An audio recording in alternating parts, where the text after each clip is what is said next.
அனைவருக்கும் வணக்கம். 10ஆம் வகுப்பில் வேதியியல் பாடத்திற்காக நான் அனைவரையும் வரவேற்கின்றேன்.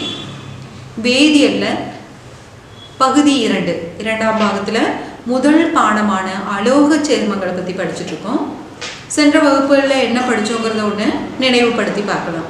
உங்களுடைய அறிவியல் குறிப்பேட்டை எடுத்து குறிப்புகளை எல்லாம் ஒன்று பாருங்க. இந்த அலோக சேர்மங்கள்ல முதல்ல எடுத்துக்காட்டா நம்ம படிச்சது அமோனியா. இந்த அமோனியாவோட பண்புகள் என்ன, அமோனியாவின் உற்பத்தி என்ன, எவ்வாறு அமோனியாவை உற்பத்தி செய்யப்படுகின்றது, அடுத்தது அதனுடைய உபயோகம் அப்படிங்கிறத முதல் வகுப்புலையும், அது முடிஞ்சு மீள் வினைகள் மீளாங் வினைகளுக்கான எடுத்துக்காட்டும், இந்த மீள் வினையில சமநிலை வேதி சமநிலை கெமிக்கல் ஈக்விலிபிரியம் எவ்வாறு அடைகின்றது என்று பார்த்தோம்.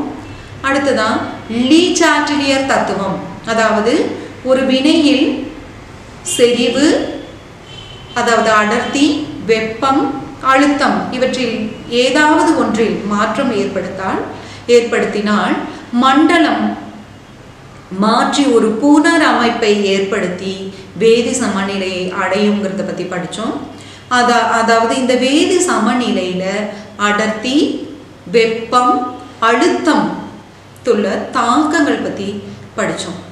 எடுத்துக்காட்டுகளோட வினைகள் இதில் நைட்ரஜனும் ஹைட்ரஜனும் இணையும் போது அமோனியாவை கொடுக்கும்னு பார்த்தோம். விளைவு பொருள் மீண்டும் விடைபுரியும் பொருளாக மாறுவது எவ்வாறு என்றும், இந்த அழுத்தத்தில் வேறுபாடு ஏற்படும் போது மூலக்கூறுகளின் எண்ணிக்கையிலும் அதாவது பருமனில் உள்ள மாற்றத்தையும் நம்ம எடுத்துக்காட்டுகளுடன் படித்தோம்.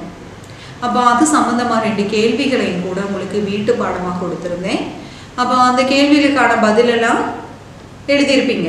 அப்போ அதை எழுதும் போது அந்த கான்செப்ட் ஒன்றும் கூட அந்த கருத்துக்கள் நன்றாக புரிந்திருக்கும் அப்படின்னு நினைக்கிறேன். இப்போ அடுத்ததான் இந்த அமோனியா உற்பத்திக்கு அடுத்ததான் இந்த பாடத்தில் நமக்கு வர்றது சல்ஃபியூரிக் அமிலம். சல்ஃபியூரிக் அமிலம் இதனுடைய வேதி வாய்ப்பாடு H2SO4. நம்ம சோதனை சாலைகளில் இந்த சல்ஃபியூரிக் அமிலம் அதிக அளவில் உபயோகப்படுத்துறதை நம்ம பார்க்க முடியும். அதாவது சோதனை செய்யும் போது அடர் சல்ஃபியூரிக் அமிலமாகவும் நீர்த்த சல்ஃபியூரிக் அமிலமாகவும் உபயோகப்படுத்துகிறோம். அது மாத்திரம் அல்ல, நம்ம இந்த சல்ஃபியூரிக் அமிலம் தொழில்துறையில் நிறைய உபயோகம் படுத்துவதை நம்ம பார்க்க முடியுது. அதாவது இந்த சல்ஃபியூரிக் அமிலத்தை கிங் ஆஃப் கெமிக்கல்ஸ், அதாவது அமிலங்களின் அரசன்னு சொல்றாங்க. ஏன்னா இதனுடைய பண்புகள் அந்த மாதிரி இருக்கு. இந்த ஒழுகுபடம் பார்க்கும்போது ஒழுகுபடத்துல சல்ஃபியூரிக் அமிலத்தின் பயன்கள் நீர் நீக்குதல், ட்ரையிங் ஏஜென்ட், டீஹைட்ரேட்டிங் ஏஜென்ட்னு சொல்லுவோம்.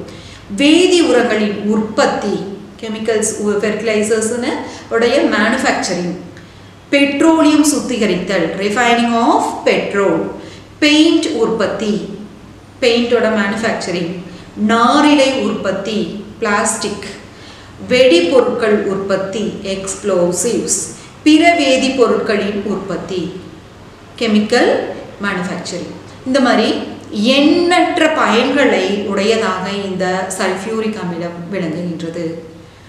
ஒரு நாட்டோடைய தொழிற்துறை எவ்வாறு வளர்ச்சி அடைந்திருக்கிறதுங்கிறத இந்த சல்ஃபியூரிக் அமிலத்தோட பயன்பாடு வச்சு ஒரு நாட்டோட தொழில்துறை வளர்ச்சியை அளவிடுவாங்கன்னு சொல்லுவாங்க.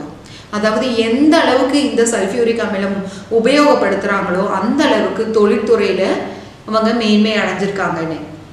A wealth of the nation is defined by using the king of chemicals, that is sulfuric acid. Sulphuric அமிலத்தை எந்த அளவுக்கு உபயோகப்படுத்துகிறாங்களோ அந்த அளவுக்கு அவங்க தொழில்துறையில் வளர்ச்சி பெற்ற நாடாக திகழ்கிறார்கள்னு சொல்கிறாங்க.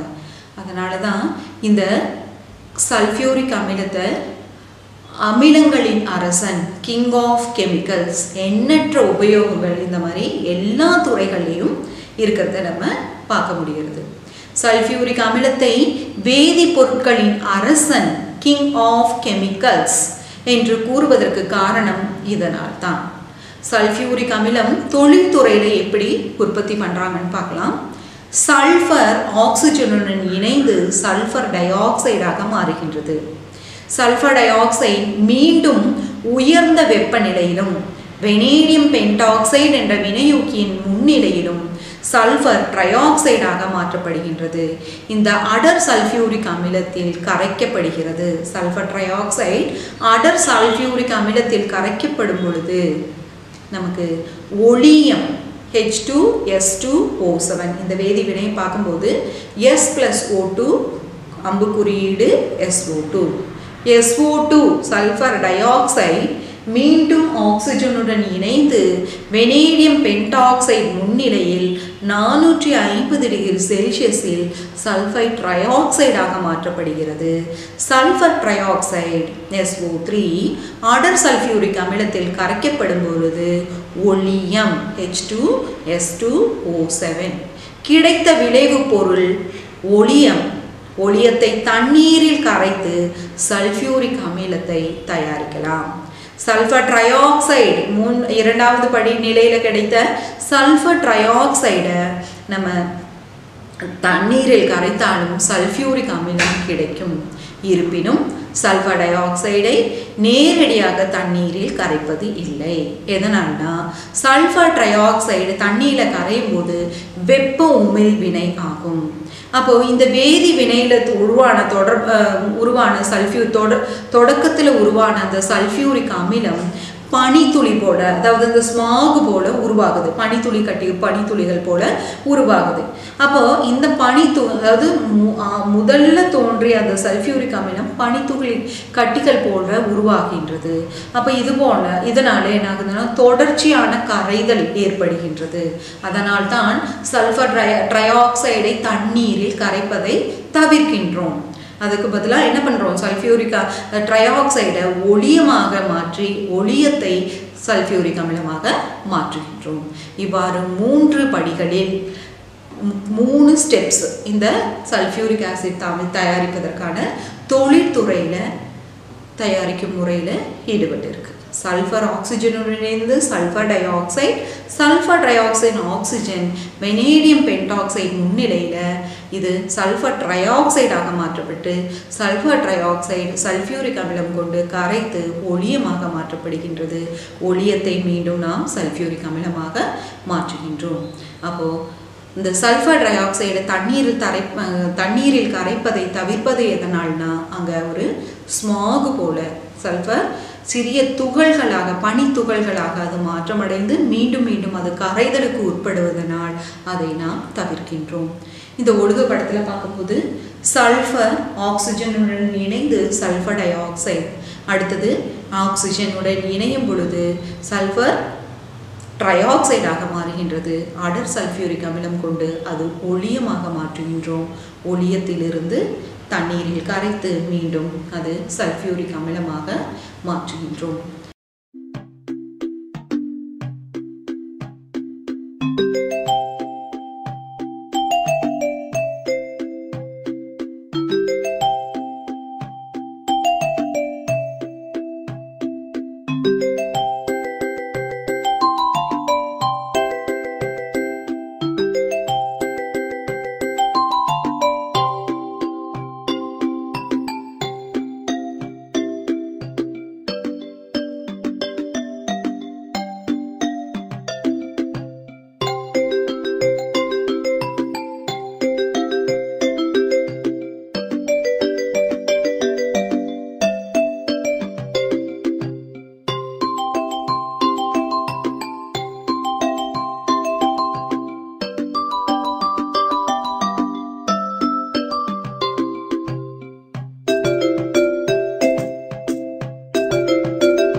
இந்த சல்ஃபியூரிக் அமிலத்தோட சல்ஃபியூரிக் ஆசிடோட இயற்பியல் பண்புகள் அப்படின்னா இது நிறமில்லை, பாகுத்தன்மை அதாவது விஸ்கோசிட்டி என்பது அதிகமாக இருக்கின்றது, தீவிரமாக அழிக்கும் தன்மை உடையது, தண்ணீரை விட அடர்த்தி கூடியது, தண்ணீரில் கரைகின்றது. அதனால தான் இந்த அடர் சல்ஃபியூரிக் அமிலத்தை நீர்த்த சல்ஃபியூரிக் அமிலமாக நம்ம மாற்றுவோம்.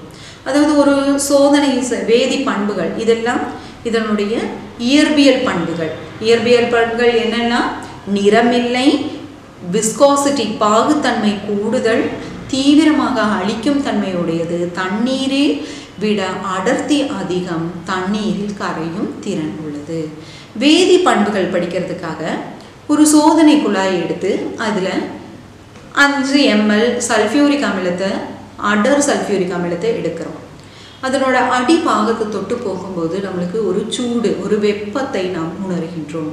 இது வெப்ப உமிழ்வினை. அதாவது 5 ml சல்ஃபியூரிக் அமிலத்தோட ஒரு சிறிதளவு தண்ணீர் சேர்த்தும் பொழுது அங்கு அந்த கொதிகுழாய் ஒரு வெப்பத்தை வெளிவிடுகின்றது, வெப்பத்தை நாம் உணர முடிகின்றது. அப்போ அது வெப்ப உமிழ் வினையா வெப்பம் கொள்வினையா? அங்கு வெப்ப உமிழ் வினை. சல்ஃபியூரிக் அமிலத்தின் நீர்த்த கரைசல் உருவாகும் போது தண்ணீரில் கொஞ்சம் கொஞ்சமாக அமிலம் சேர்த்தவும், அதாவது அடர் சல்ஃபியூரிக் அமிலத்தை நம்ம நீர்த்த சல்ஃபியூரிக் அமிலமாக மாற்றணும்னா தண்ணீரில் கொஞ்சம் கொஞ்சமாக சிறிதளவாக சல்ஃபியூரிக் அமிலத்தை சேர்க்க வேண்டும். அல்லாது சல்ஃபியூரிக் அமிலம் உள்ள பாத்திரத்தில் அல்லது ஒரு குடுவையில் நம்ம தண்ணீரை சேர்த்தக்கூடாது. தண்ணீரினுள் சிறிது சிறிது அளவில் சல்ஃபியூரிக் அமிலத்தை சேர்க்க வேண்டும். ஏனென்றால் இது ஒரு வெப்ப உமிழ்வினை. அவ்வாறு நாம் சல்ஃபியூரிக் அமிலத்தினுள் தண்ணீரை சேர்த்தும் பொழுது அது வெளிவருவதற்காகவும் நமது கைகளிலும் தோள்களிலும் வெப்ப கொப்பளங்களை உண்டாக்க வாய்ப்பு உள்ளது. அப்போ அந்த மாதிரி ஒரு ஆக்சிடெண்ட்டை தவிர்க்க வேண்டிட்டு நம்ம என்ன பண்ணுறோம், தண்ணீருக்குள் சிறிது சிறிதான அளவில் நம்ம சல்ஃபியூரிக் அமிலத்தை ஆட் பண்ணி அதை கலக்கி ஒரு கோல் வைத்து கிளாஸ் ராடை வச்சு நம்ம அதை என்ன பண்ணிட்டு இருப்போம், கலக்கி நீர்த்த அமிலமாக மாற்றுகின்றோம். அடுத்ததா இதுக்கு சல்ஃபியூரிக் அமிலத்திற்கு நீர் நீக்கும் பண்பு, அதாவது டீஹைட்ரேட்டிங் ஏஜென்ட், ட்ரையிங் ஏஜென்ட்னு சொல்லலாம். ஒரு சிற்றகலில் சிறிதளவு சர்க்கரையை எடுக்கவும். சர்க்கரையுடைய வேதி வாய்ப்பாடு C12H22O11. அப்போ இந்த அடர் சல்ஃபியூரிக் அமிலத்தை அதில் சேர்த்தும் பொழுது சர்க்கரையில் உள்ள கார்பன் C12 என்பது கார்பனாகவும் ஹைட்ரஜனும் ஆக்சிஜனும் இணைந்து தண்ணீராக வெளியில் ஏற்றப்படுகின்றது. சர்க்கரை C12H22O11 அடர் சல்ஃபியூரிக் அமிலத்தில் வினை புரியும் பொழுது கார்பனாகவும் தண்ணீராகவும் மாறுவதை இங்கு நாம் பார்க்க முடிகின்றது. அடுத்ததான் நம்ம இந்த கேள்விகளுக்கான பதில் தரலாம். சர்க்கரையில் அடங்கியுள்ள தனிமங்கள் என்ன? சர்க்கரையோட வேதி வாய்ப்பாடு என்னன்னு படித்தோம், C12H22O11. அப்போ சர்க்கரையில் உள்ள அடங்கியுள்ள தனிமங்கள் கார்பன், ஹைட்ரஜன், ஆக்சிஜன். உருவான விளைவு பொருள்களின் கருமை நிறப்பொருள் எது? கார்பன். சர்க்கரையில் ஹைட்ரஜனும் ஆக்சிஜனும் இடையே உள்ள விகிதம் என்ன? சர்க்கரையில விகிதம், அதாவது எண்ணிக்கைன்னு பார்க்கும்போது H22O11, விகிதம்னு சொல்லும் போது 2:1. சர்க்கரையில் ஹைட்ரஜன், ஆக்சிஜன் ஆகிய தனிமங்களை தண்ணீரில் காணப்படும் விகிதத்தின் அடிப்படையில் உட்கிரகித்த பொருள் எது? தண்ணீரிலும் 2:1. பொருட்களின் வேதி முறைப்படி இணைந்துள்ள தண்ணீரை அல்லது பொருட்களில் உள்ள ஹைட்ரஜனையும் ஆக்சிஜனையும் தண்ணீரில் அதே விகிதத்தில் உட்கிரகிக்க அடர் சல்ஃபியூரிக் அமிலத்திற்கு இயலும். அதனால் இதன் செயல்பாட்டை நீர் நீக்குதல் ஆகும். அதாவது அடர் சல்ஃபியூரிக் அமிலம் ஆற்றல் வாய்ந்ததும் அதை ஒரு நீர் நீக்கியாகவும் நாம் உபயோகப்படுத்த முடியும். நீர் நீக்குதல் என்றால் டீஹைட்ரேட்டிங் ஏஜென்ட். அப்போ சல்ஃபியூரிக் அமிலத்திற்கு நீர் அகற்றும் தன்மை உள்ளது. அதாவது நீர் நீக்கியாக, டீஹைட்ரேட்டிங் ஏஜென்ட்டாக நாம் அதை உபயோகப்படுத்தலாம். அடுத்ததான் இந்த அட்டவணையில் பாருங்க, பருத்தி துணையில் அடர் சல்ஃபியூரிக் அமிலம் ஊற்றப்படுகின்றது. அப்போ பருத்தியில் அடர் சல்ஃபியூரிக் அமிலம் ஊற்றப்படும் போது அதில் கார்பன் இருக்குது. அந்த பருத்தி என்பது செல்லுலோஸ், கார்பனின் வடிவம். அப்போ சல்ஃபியூரிக் அமிலம் சேர்த்தும் போது அங்கே என்ன ஆகும்? சர்க்கரையில் நடந்த அதே வேதிவினை இங்கு நடைபெறுகின்றது. அப்போ இதற்கான பதிலை உங்களுடைய நோட்புக்கில் இந்த அட்டவணையை பூர்த்தி பண்ணி வைங்க. சிறிய பீக்கரில் எடுத்த குளுக்கோஸில் சல்ஃபியூரிக் அமிலம் ஊற்றப்படுகின்றது. குளுக்கோஸ் என்பது சர்க்கரையின் வேறொரு வடிவம். இங்கே சுக்ரோஸ், அதாவது சர்க்கரை எப்படி கார்பனாக மாற்றப்பட்டதோ அதுபோல குளுக்கோஸும் என்னவாக மாறுகின்றது? கார்பனாக மாறுகின்றது. சிற்றகளில் எடுத்த காப்பர் சல்வேட் படிகத்தில் அடர் சல்ஃபியூரிக் அமிலம் துளி துளியாக சேர்க்கப்படுகின்றது. இங்கு என்ன பண்பு? சல்ஃபியூரிக் அமிலத்திற்கு நீர் நீக்கும் தன்மை உடையது.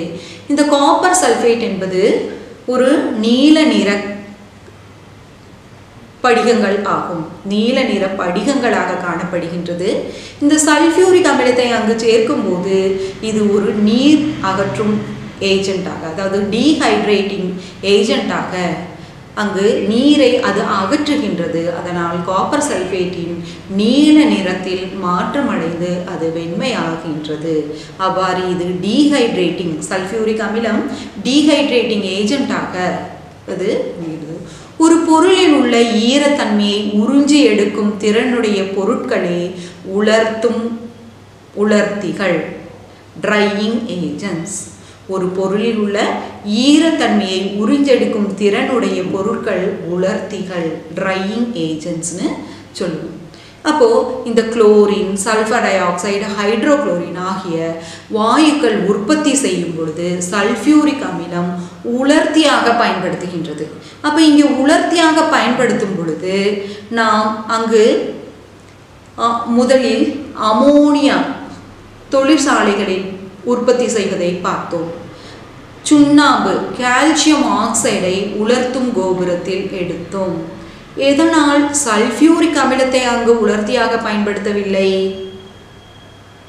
ஒன்று யோசிச்சு பாருங்க. நம்ம இப்போ என்ன படித்தோம்? சல்ஃபியூரிக் அமிலம் உலர்த்தி, ட்ரையிங் ஏஜென்ட், நீரை அகற்றுவது, ட்ரையிங் ஏஜென்ட், டீஹைட்ரேட்டிங் ஏஜென்ட், நீரை அகற்றுவதுன்னு படித்தோம். அப்போ அங்கே கால்சியம் சுண்ணாம்பு வச்சு அந்த அமோனியாவில் இருக்கிற ஈரம் தண்ணீரை உறிஞ்சி எடுத்தோம் இல்லையா? அது மாதிரி நம்ம ஏன் சல்ஃபியூரிக் அமிலத்தை அங்கே உபயோகப்படுத்தலை? ஆமாம், குட். அமோனியா என்பது காரப்பண்பை உடையது. அமிலம், சல்ஃபியூரிக் அமிலம் அமிலத்தன்மையை உடையது. அங்கு அமிலத்தை சேர்த்தினால் காரம் அமிலத்துடன் சேர்ந்து அங்கு ஒரு வேதிவினை நடுநிலையாக்கல் ஆகுது.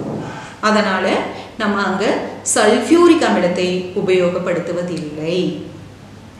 சுண்ணாம்பு, கால்சியம் ஆக்சைடு எடுக்கும் பொழுது அங்கு அது தண்ணீரை உறிஞ்சி எடுக்கின்றது. அதனால்தான் சல்ஃபியூரிக் அமிலத்தை நாம் உலர்த்தியாக அமோனியாவை உற்பத்தி செய்யும் பொழுது உபயோகப்படுத்துவதில்லை. உப்புகளுடன் நடைபெறும் வேதிவினை. இந்த சல்ஃபியூரிக் அமிலம் உப்பு, சோடியம் குளோரைடு, NaCl கூட்டல் சல்ஃபியூரிக் அமிலம் ஒரு அம்புக்குறி இடும்போது இந்த சோடியம் குளோரைடு சோடியம் பைசல்ஃபேட்டாக மாறுகின்றது. ஹைட்ரஜன் குளோரைடுடன் இணைந்து ஹைட்ரஜன் குளோரைடாக மாற்றப்படுகின்றது. பொட்டாசியம் நைட்ரேட் KNO3 சல்ஃபியூரிக் அமிலத்துடன் வினைபுரியும் பொழுது HNO3 ஆகவும் KHSO3 ஆகவும் மாற்றப்படுகின்றது. ஆவியாகும் தன்மையுடைய அமிலங்கள் அவற்றினுடைய உப்புகளிலிருந்து சல்ஃபியூரிக் அமிலத்தில் இடப்பெயர்ச்சி செய்ய முடியும். ஹைட்ரோக்ளோரிக் அமிலம், நைட்ரிக் அமிலம் போன்ற அமிலங்களை இந்த முறையை பயன்படுத்தி நாம் உற்பத்தி செய்யலாம். அடுத்ததான் இந்த சல்ஃபியூரிக் அமிலத்திற்கு ஆக்சிஜன் ஏற்ற பண்பு உடையது. அடர் சல்ஃபியூரிக் அமிலம் உலோகங்களுடனும் அலோகங்களுடன் வினைபுரிந்து ஆக்சிஜன் ஏற்றம் அடைகின்றது. ஒரு சோதனை குழாயில் சிறிதளவு கார்பன் எடுக்கின்றோம். கார்பனுடன் சல்ஃபியூரிக் அமிலம் வினைபுரியும் பொழுது கார்பன் டை ஆக்சைடாகவும் தண்ணீராகவும் சல்ஃபர் டை ஆக்சைடாகவும் மாற்றப்படுகின்றது. அப்போ இந்த வேதி சமன்பாடை பாருங்க. கார்பன் கூட்டல் சல்ஃபியூரிக் அமிலம், carbon di oxide, sulphur di oxide, தண்ணீர். இந்த மூலக்கூறுகளை எல்லாம் விளைவு பொருளாக தருது. தனிம கார்பனின் ஆக்சிஜன் ஏற்ற நிலை எவ்வளவு?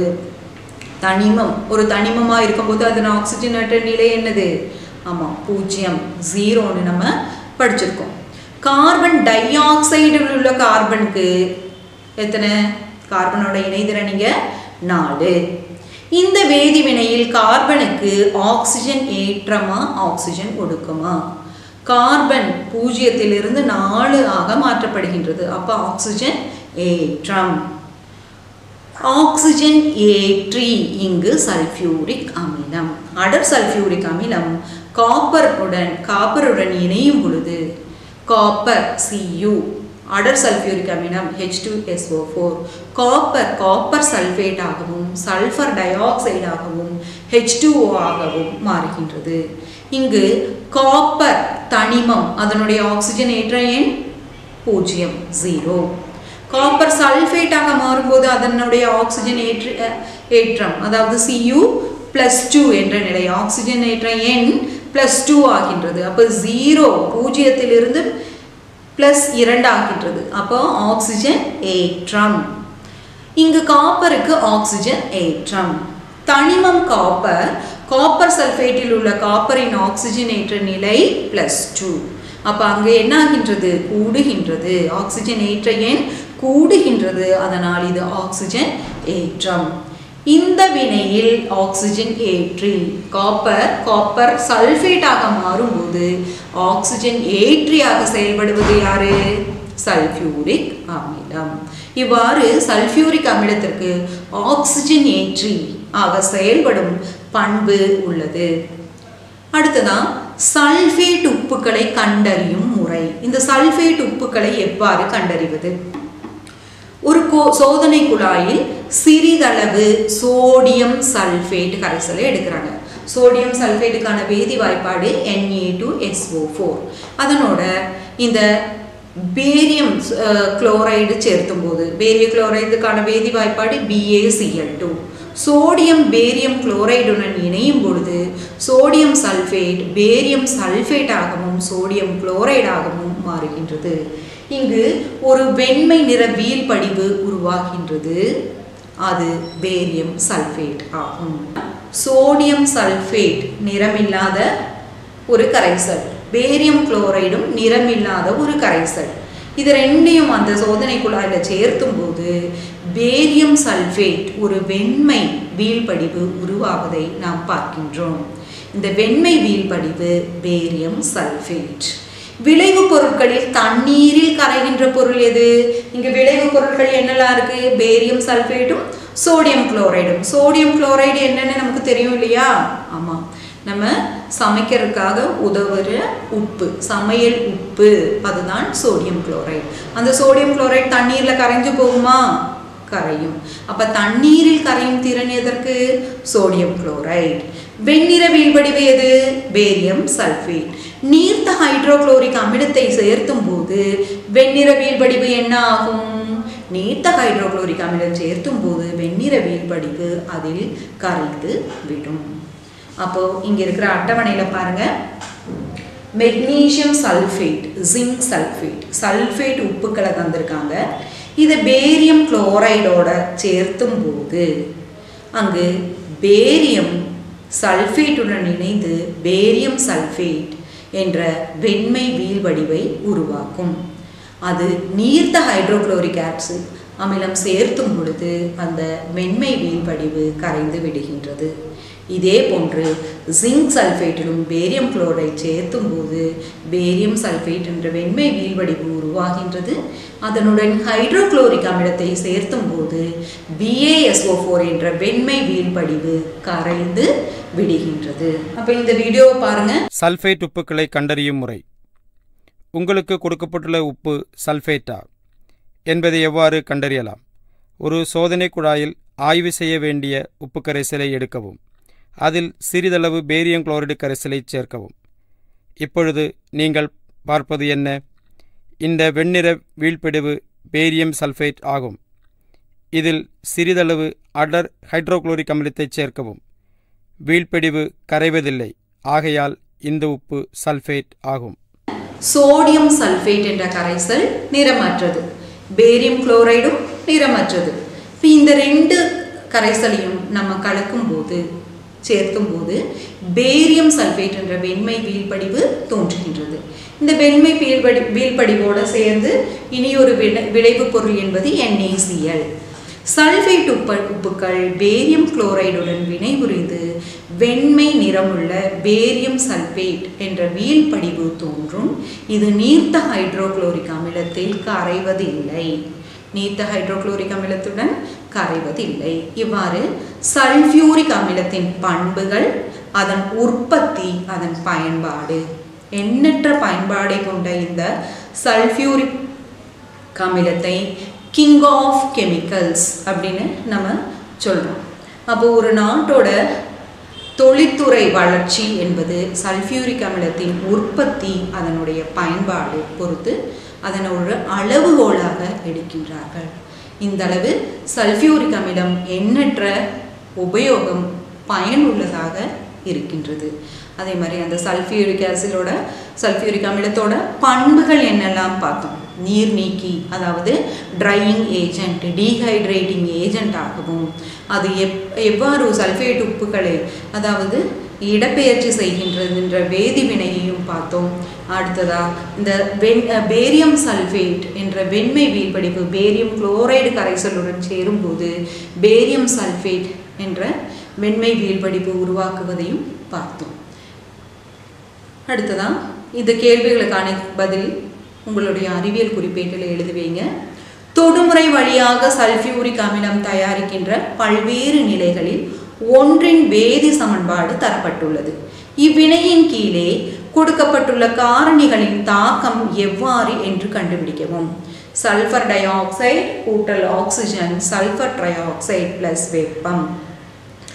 ஆக்சிஜனின் அளவு அதிகரிக்கப்படுகின்றது. அடுத்ததா அழுத்தம் அதிகரிக்கப்படுகின்றது. வினையூக்கி வெனேடியம் பென்டாக்சைடு சேர்க்கப்படுகின்றது. அப்போ இதனுடைய ஒவ்வொன்றுடைய செயல்பாடு அங்கே அந்த வினையில் என்ன நடக்குதுங்கிறத எழுதணும். சல்ஃபர் ட்ரை ஆக்சைடு நீக்கம் செய்யப்படுகின்றது. அப்போது அங்கே வேதிவினை எவ்வாறு இருக்கும்? இந்த கேள்விகளுக்கான பதிலை உங்களுடைய அறிவியல் குறிப்பேட்டில் எழுதி வைங்க. அடுத்ததான் சோதனை சாலையில் அமோனியா தயாரிக்கும் போது உலர்த்தியாக கால்சியம் ஆக்சைடு பயன்படுத்தப்படுகின்றது. கால்சியம் ஆக்சைடிற்கு பதிலாக அடர் சல்ஃபியூரிக் அமிலத்தை உலர்த்தியாக பயன்படுத்தலாமா? விடையை எழுதவும். அடுத்ததா சல்ஃபியூரிக் அமிலத்தின் எப்பண்பு இங்கு தரப்பட்டுள்ள சூழ்நிலையில் வெளிப்படுத்துகின்றது என்பதை எழுதவும். குளோரின் தயாரிக்கும் போது வாயு அடர் சல்ஃபியூரிக் அமிலத்தின் வழியாக கடத்தி விடப்படுகின்றது. அப்போ அந்த சல்ஃபியூரிக் அமிலத்தோட எந்த பண்பு இங்கு செயல்படுகின்றது? வாயு குளோரின் தயாரிக்கும் போது குளோரின் வாயு அடர் சல்ஃபியூரிக் அமிலத்தின் வழியாக கடத்தி விடப்படுகின்றது. அடுத்ததா மரத்தால் செய்யப்பட்ட பெட்டிகளில் அடர் சல்ஃபியூரிக் அமிலம் விழுகின்ற பகுதி கரிந்து போவதாக நாம் காண்பதுண்டு. அப்போ இது ரெண்டிலையும் நடக்கின்ற சல்ஃபியூரிக் அமிலத்தோட வேதி பண்புகள் என்னவென்று உங்களுடைய நோட்புக்கில் எழுதி வைங்க. உங்களுடைய ஆசிரியர் எடுத்து கொடுத்து அதைய சரி பார்த்து கொள்ளவும். மீண்டும் அடுத்த வகுப்பில் சந்திக்கலாம். நன்றி, வணக்கம்.